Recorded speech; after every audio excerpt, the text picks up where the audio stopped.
ಪಟ್ಟಣದ ಬ್ಯಾಕ್ರೋಳಿ ಶ್ರೀ ಗುರುವೇಗೌಡ ಕಲ್ಯಾಣ ಮಂಟಪದಲ್ಲಿ ಇಂದು ಸನಾತನ ಸೇವಾ ಟ್ರಸ್ಟ್ ಕಾರ್ಯಕ್ರಮ ನೆರವೇರಿತು.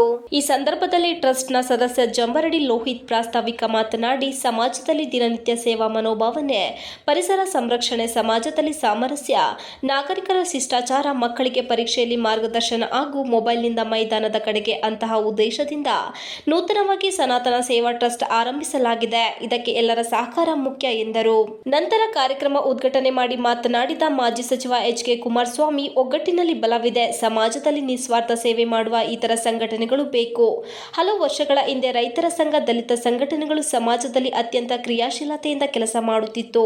ಲಂಚ ಪಡೆಯುವ ಅಧಿಕಾರಿಗಳು ಈ ಸಂಘಟನೆಗಳಿಗೆ ಹೆದರಿಕೆಯಿಂದ ಕೆಲಸ ಮಾಡುತ್ತಿದ್ದರು.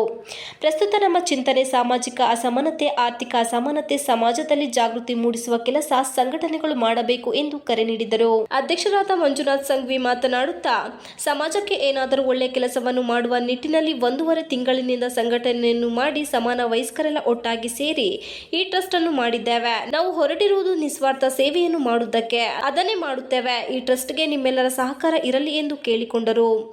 ಬೇಲೂರು ವಿಧಾನಸಭೆ ಕ್ಷೇತ್ರ ಶಾಸಕರಾದ ಎಚ್.ಕೆ. ಸುರೇಶ್ ಮಾತನಾಡುತ್ತಾ, ಸೇವೆ ಎಂಬುದು ಪವಿತ್ರ.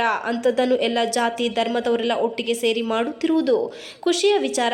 ಸೇವೆ ಮಾಡುವ ಮನಸ್ಸು ಬೇಕು ಎಂದರು. ಮಾಜಿ ಶಾಸಕರಾದ ಗುರುದೇವ್ ಮಾತನಾಡಿ, ಸನಾತನ ಹೆಸರಿನಲ್ಲಿ ಕೆಲಸ ಮಾಡುವ ಅನೇಕ ಸಂಘ ಸಂಸ್ಥೆಗಳು ಇದ್ದಾವೆ. ನಾವು ಭಾರತೀಯರು, ನಾವೆಲ್ಲ ಒಂದೇ ಅಡಿಯಲ್ಲಿ ಬರುತ್ತೇವೆ ಎಂಬ ಭಾವನೆ ಮೂಡಬೇಕು. ಈ ನಿಟ್ಟಿನಲ್ಲಿ ಈ ಸಂಘವು ಕೆಲಸ ಮಾಡಬೇಕು ಮತ್ತು ಸಮಾಜ ಸೇವೆ ಮಾಡುತ್ತಿರುವುದನ್ನು ಗುರುತಿಸಿ ಸನ್ಮಾನ ಮಾಡುತ್ತಿರುವುದು ಖುಷಿಯ ವಿಚಾರ ಎಂದರು. ಸನಾತನ ಅಂದರೆ ಹಿಂದೂ, ಅದನ್ನು ಎತ್ತಿ ಹಿಡಿಯಬೇಕು. ಅದನ್ನು ಮಾಡುವ ಕೆಲಸ ನಮ್ಮದಾಗಬೇಕು ಎಂದರು. ಮಾಜಿ ಶಾಸಕರಾದ ಎಚ್.ಎಂ. ವಿಶ್ವನಾಥ್ ಮಾತನಾಡಿ, ಸಮಾಜದಲ್ಲಿ ಸೇವಾ ಮನೋಭಾವನೆ ಹೊಂದುವ ಕೆಲಸಗಳು ಆಗಬೇಕು. ವ್ಯಸನ ಮುಕ್ತ ತಾಲೂಕನ್ನಾಗಿ ಮಾಡುವ ಕೆಲಸಕ್ಕೆ ಎಲ್ಲರೂ ಕೈ ಜೋಡಿಸುವಂತಾಗಲಿ. ಸನಾತನ ಸೇವಾ ಟ್ರಸ್ಟ್ ವತಿಯಿಂದ ಉತ್ತಮ ಸಮಾಜಮುಖಿ ಕಳಕಳಿಯ ಕೆಲಸಗಳು ಆಗಲಿ ಎಂದು ಆಶಿಸಿದರು. ಕಾಂಗ್ರೆಸ್ ಮುಖಂಡರಾದ ಮುರಳಿ ಮೋಹನ್ ಮಾತನಾಡಿ, ಈ ಟ್ರಸ್ಟ್ ಯಾವುದೋ ಒಂದು ಪಕ್ಷಕ್ಕೆ ಸೇರಿದಂತೆ ಉದ್ಘಾಟನೆ ಮಾಡಿಲ್ಲ. ಹಾಗಾಗಿ ಇದು ಯಶಸ್ವಿಯಾಗುತ್ತೆ. ತಾಲೂಕಿನಲ್ಲಿ ಡ್ರಗ್ಸ್ ಮಾಫಿಯಾ ನಿಲ್ಲಬೇಕು. ಆ ನಿಟ್ಟಿನಲ್ಲಿ ಉದ್ದೇಶ ಹೊಂದಿರುವ ಈ ಟ್ರಸ್ಟ್ ಕೆಲಸ ಮಾಡಲಿ. ತಾಲೂಕಿನಲ್ಲಿ ಸಮಾಜಕ್ಕೆ ಯಾವುದೇ ಸಮಾಜಘಾತುಕ ಹಾಗೂ ಕೆಟ್ಟದ್ದು ಮಾಡುವವರನ್ನು ಹೊರಹಾಕಬೇಕು. ಸಮಾಜದ ಸರ್ವತೋಮುಖ ಅಭಿವೃದ್ಧಿಗೆ ನಾನು ಸದಾ ತಾಲೂಕಿನ ಜನರೊಂದಿಗೆ ಭಾಗಿಯಾಗುವೆ ಹಾಗೂ ಬಡ ವಿದ್ಯಾರ್ಥಿಗಳಿಗೆ ವಿದ್ಯಾಭ್ಯಾಸ ಕೊಡುವ ಕೆಲಸಕ್ಕೆ ನಾವೆಲ್ಲರೂ ಮುಂದಾಗಬೇಕು ಎಂದರು.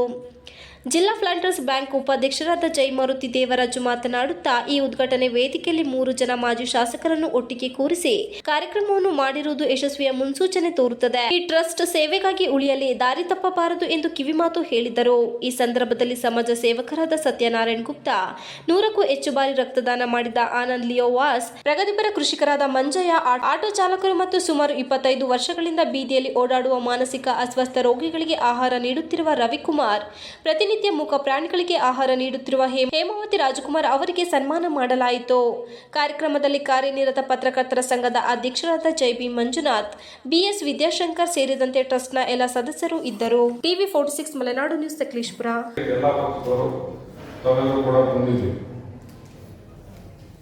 ನಾವು ಮುಂದೆ ಮಾಡಬೇಕಾಗಿರುವಂತ ಕೆಲಸ ಏನೇನು ಅಂತ ಹೇಳಿ ನಾವು ಒಂದು ಟೈಮ್ ಟೇಬಲ್ ಹಾಕಬೇಕಾಗ್ತದೆ. ಇವತ್ತು ಮೊನ್ನೆ ತಾನೇ ನಾನು ಕೂಡ ಒಂದು ಕಾರ್ಯಕ್ರಮಕ್ಕೆ ಭಾಗಿಯಾಗಬೇಕಿತ್ತು. ಇವತ್ತೇನು ಸಕಲೇಶಪುರ ತಾಲೂಕಲ್ಲಿ ಡ್ರಗ್ಸ್ ಮಾಫಿಯಾ ನಡೀತಿದೆ. ಇವತ್ತೆಲ್ಲ ಯುವಕರು ಕೂಡ ಆ ಕಡೆ ಮುಖ ಹಾಕಿ ನೋಡುವಂತ ಸಂದರ್ಭ ನಿರ್ಮಾಣ ಆಗಿದೆ. ಅದನ್ನ ನಾವು ಮೊದಲು ತಡಿಬೇಕಾಗ್ತದೆ. ಏನು ಆ ಮೊನ್ನೆ ಒಂದು ಕಾರ್ಯಕ್ರಮ ಮಾನ್ಯ ವಿಶ್ವಣ್ಣವರ ನೇತೃತ್ವದಲ್ಲಿ ಎಲ್ಲ ಸಂಘಟನೆ ಮತ್ತು ಎಲ್ಲ ಹಿರಿಯರು ಏನು ಕೂತು ಚರ್ಚೆ ಮಾಡಿದ್ದೀರಿ. ನಾನು ಕೂಡ ಒಂದು ಕಾರ್ಯಕ್ರಮಕ್ಕೆ ಒಂದು ಸೇವೆ, ಬಹುಶಃ ಅದಕ್ಕೆ ಇವತ್ತು ಈ ಒಂದು ತಾಲೂಕು ಪ್ರಥಮವಾಗಿ ನೀವು ಆಯ್ಕೆ ಮಾಡ್ಕೊಂಡು ಮಾಡ್ತಾ ಇದ್ದೀರಾ. ನಿಮಗೆ ಮತ್ತೊಮ್ಮೆ ನಾನು ಶುಭಾಶಯವನ್ನು ಕೋರಿ, ನಾನು ಅತಿ ಹೆಚ್ಚು ಮಾತಾಡಲಿಕ್ಕೆ ಅಲ್ಲ. ಸೇವೆ ಅಂತಕ್ಕಂಥದ್ದಂದ್ರೆ ಸೇವೆ ಮಾಡಬೇಕಂತಕ್ಕಂಥ ಮನೋಭಾವನೆ ಮೊದಲು ಬರಬೇಕು. ಅದು ಆಟೋಮೆಟಿಕ್ ಆಗಿ ಹೇಳ್ಕೊಂಡು ಹೋಗ್ತಾ ಇದೆ. ಯಥಾರ್ಥ ಕಥಾಪ್ರಜ ಅನ್ನಂಗೆ ಮನೋಭಾವನೆಯಲ್ಲಿ ಮನದಲ್ಲಿ ನಾವು ಮಾಡಬೇಕು ಅಂತಕ್ಕಂಥದ್ದಿದ್ರೆ ಅದು ಖಂಡಿತವಾಗಿ ಹೇಳ್ಕೊಂಡು ಹೋಗ್ತಕ್ಕಂಥದ್ದಿರುತ್ತೆ. ನಾನು ವಿಶೇಷವಾಗಿ ಅವ್ರು ಗೌರವಿಸುವ ಮುಖಾಂತರ ಇವತ್ತು ನೀವೇನು ಹೆಜ್ಜೆಯನ್ನು ಇಟ್ಟಿದ್ದೀರಾ, ಸೇವೆಯನ್ನು ಮಾಡಬೇಕು ಅಂತಕ್ಕಂಥದ್ದಕ್ಕೆ ಇವತ್ತು ಕಡಿಮೆ ಸಂಖ್ಯೆ ಇರ್ಬೋದು, ನಾಳೆ ಜಾಸ್ತಿ ಆಗುತ್ತೆ, ನಾಳೆ ಇನ್ನೊಂದಿಷ್ಟು ಜಾಸ್ತಿ ಆಗುತ್ತೆ. ಆದರೆ ಸಮಾಜಮುಖವಾದಂಥ ಸೇವೆ ಮಾಡೋದ್ರ ಮುಖಾಂತರ ಈ ಸನಾತನ ಧರ್ಮ ಯಾವುದೇ ಹಿಂದೂ ಮುಸ್ಲಿಂ ಇಲ್ಲಿರ್ತಕ್ಕಂಥ ಧರ್ಮ ಅಂತಕ್ಕಂಥದ್ದು ಒಂದೇ, ಮಾನವ ಅಂತಕ್ಕಂಥದ್ದು ಒಂದೇ. ಮಾನವರಲ್ಲಿ ಒಂದು ಹೆಣ್ಣು ಮತ್ತು ಗಂಡು ಎರಡು ಬಿಟ್ಟರೆ ಬೇರೆ ಇಲ್ಲ. ಈ ಒಂದು ಸನಾತನ ಅಂತಕ್ಕಂಥ ಹೆಸರಿಗಿರ್ತಕ್ಕಂಥ ಒಂದು ಪವಿತ್ರ. ಹಾಗಾಗಿ ಈ ಸೇವೆಯನ್ನು ತಾವು ಮುಂದುವರಿಸಿ, ನಾವು ಸಹ ನಿಮ್ಮ ಸೇವೆಗೆ ಯಾವುದೇ ಸಂದರ್ಭದಲ್ಲೂ ಸಹ ನಿಮ್ಮ ಜೊತೆ ಕೈ ಜೋಡಿಸ್ತಕ್ಕಂಥ ಕೆಲಸನ ನಾವು ಮಾಡ್ತೀವಿ ಅಂತಕ್ಕಂಥದ್ದು ಹೇಳ್ತಾ, ಒಂದು ಹೆಜ್ಜೆ ಮುಂದಿನ ಕಡೆ ಹಿಂದೆ ತೆಗಿಬಾರ್ದು. ಸೇವೆ ಅಂತಕ್ಕಂಥ ಭಾವನೆ ಇಟ್ಟಿದಾಗ ಒತ್ತಡಕ್ಕೆ, ಇನ್ನೊಂದಕ್ಕೆ, ಮತ್ತೊಂದಕ್ಕೆ ನಮ್ಮ ಸೇವೆಯಲ್ಲಿ ಡಿಸ್ಟರ್ಬೆನ್ಸ್ ಆಗ್ತಕ್ಕಂಥದ್ದು ಯಾವುದಕ್ಕೂ ಸಹ ಹೋಗಬಾರ್ದು. ಗುರಿ ಒಂದೇ ಇರಬೇಕು, ಈ ಸಮಾಜಕ್ಕೆ ಪ್ರಪ್ರಥಮವಾಗಿ ಸೇವೆಯನ್ನು ಕೊಡಬೇಕು ಅಂತಕ್ಕಂಥ ಗುರಿಯನ್ನ ರೈತ ಸಂಘಗಳು ಮುಖ್ಯ ರಸ್ತೆಯಲ್ಲಿ ಬರ್ತಾ ಇದೆ ಅಂದರೆ ಅಧಿಕಾರಿಗಳು ಕುಳಿತಂತ ಜಾಗದಲ್ಲಿ ತರ ಅಂತ ನಡೆಸ್ತಾ ಇದ್ದಾರೆ. ಯಾರೋ ಒಬ್ಬ ದುಡ್ಡು ಕೊಡಕ್ಕೆ ಬರ್ತಾರೆ ಆಫೀಸಲ್ಲಿ, ಕಚೇರಿಗೆ, ಟೇಬಲ್ ಕೆಳಗಡೆನೋ ಮೇಲ್ಗಡೆನೋ ಮತ್ತೊಂದು ಭಯಂಕರವರು ಕೂಡ ನೀನು ಆಮೇಲೆ ಬಾ ಅಂತ ಹೇಳ್ತಕ್ಕಂಥ ಪರಿಸ್ಥಿತಿ ನಿರ್ಮಾಣ ಆಗಿತ್ತು. ಆದರೆ ಇವತ್ತು ನಮ್ಮ ರಾಜ್ಯದಲ್ಲಿ ಅತ್ಯಂತ ಸಕ್ರಿಯವಾದಂಥ ಎರಡೂ ಕೂಡ ಸಂಘಟನೆಗಳು ಎಲ್ಲೋ ಒಂದು ಕಡೆ ರಾಜಕೀಯ ಕಾರಣಕ್ಕಾಗಿ, ಬೇರೆ ಬೇರೆ ಕಾರಣಕ್ಕಾಗಿ ಇವತ್ತು ಒಂದು ರೀತಿಯ ನಿರ್ಲಿಪ್ತತೆ, ನಿಷ್ಕ್ರಿಯೆ ಇವತ್ತಾಗಿದೆ. ಆ ಜವಾಬ್ದಾರಿಯನ್ನು ನಾವೆಲ್ಲ ಹೊರಬೇಕಾಗಿದೆ. ಇವತ್ತು ತಾವು ಏನು ಗೆಳೆಯರು ಮತ್ತು ನನ್ನ ಮುಂದೆ ಕೂತಂತ ನಿಮ್ಮನ್ನ ನಾನು ಪ್ರತಿಯೊಬ್ಬರನ್ನು ಕೂಡ ನೋಡ್ತಾ ಇದ್ದೆ. ಬೇರೇನು ಕಾರಣ ಅಲ್ಲ,